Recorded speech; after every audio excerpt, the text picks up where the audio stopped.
Now we're going to start with a look at the left-wing daily Libération. Indeed, and of course, Christmas season is upon us. Some cheer, but also worries. Am I going to be able to get to where I want to be? And that's a big debate in France at the moment. Is there going to be transport? For example, Roissy Airport, Charles de Gaulle, are you going to be able to get there? And that's the front page of Libération. I certainly want to know. I'll be going there in a few days as well. Me too. And there you can see the headline, Sarkozy dézingue la grève. I couldn't figure out what that word meant at all, but I looked it up online, and it means... Quite an unusual one, yeah. Yeah, knocks out. Sarkozy knocks out the strike. And basically what's happened there is that President Sarkozy has moved to ensure that a strike by private security staff is knocked on the head. Christmas flights are guaranteed, so that's good news for passengers. Of course, the paper is a left-wing one, so it's taking the union's side. The security staff at the airport there want more pay. The paper's editorial, Libération, is saying, well, the president is campaigning on this. Hey, in the primetime TV, yes, he's knocked this strike on the head, but he's also visiting the homeless and giving them food handouts. So he's using Christmas as a bit of an advantage there. Yeah, one of the free papers, 20 Minutes, also is headlining on that story with the headline, requisitioning police to deal with this protest action is just another example of deregulation in union management relations in France. OK, well, now Le Monde is using this strike breaking to take a look at some rather surprising aspects of life in airports.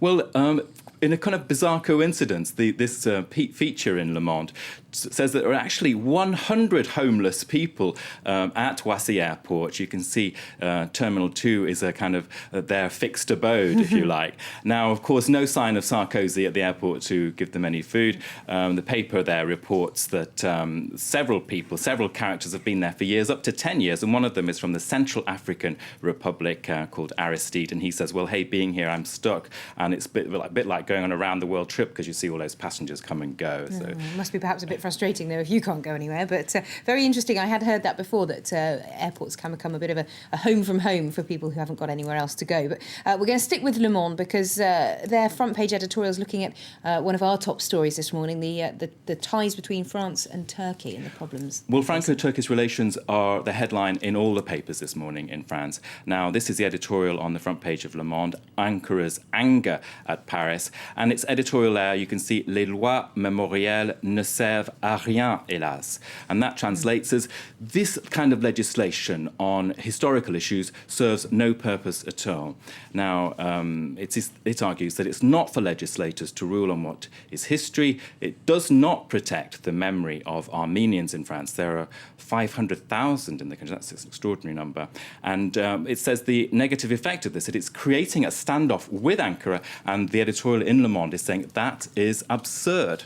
OK, well, Le Parisien, on the other hand, is looking at rather a different story. The French are the kings of the blues, not Les Bleus, the football team, but the blues as in depression. Well, not Les Bleus, the football team, and not even funky music, Lorna. Oh, so, but it really is a sad story. The king of blues. Lots of the papers this morning are like optimism, pessimism. It's trying to gauge that mood before Christmas and the holiday season, New Year, what's going on. So Le Parisien, aujourd'hui in France, is saying, hey, the French are top of the table. They're the most pessimistic in the world. There you can see Les Français, rois du blues.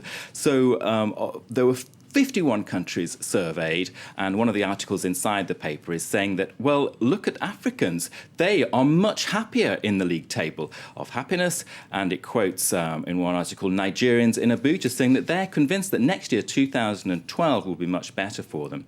Now, there you can see the article La Balade des gens heureux, and that, of course, prompts a cartoon in the paper, which I thought was very entertaining, and it comes back to sort of obsessions in France about its AAA rating. You can see a person from Nigeria there asking Mr. Joe Dupont, why are you so pessimistic? And the cartoon character replies, well, hey, Nigeria doesn't face losing its AAA rating. So, of course, those economic worries are paramount as the French go into Christmas. OK, well, thanks very much indeed, Nicholas, for that look at today's French newspapers.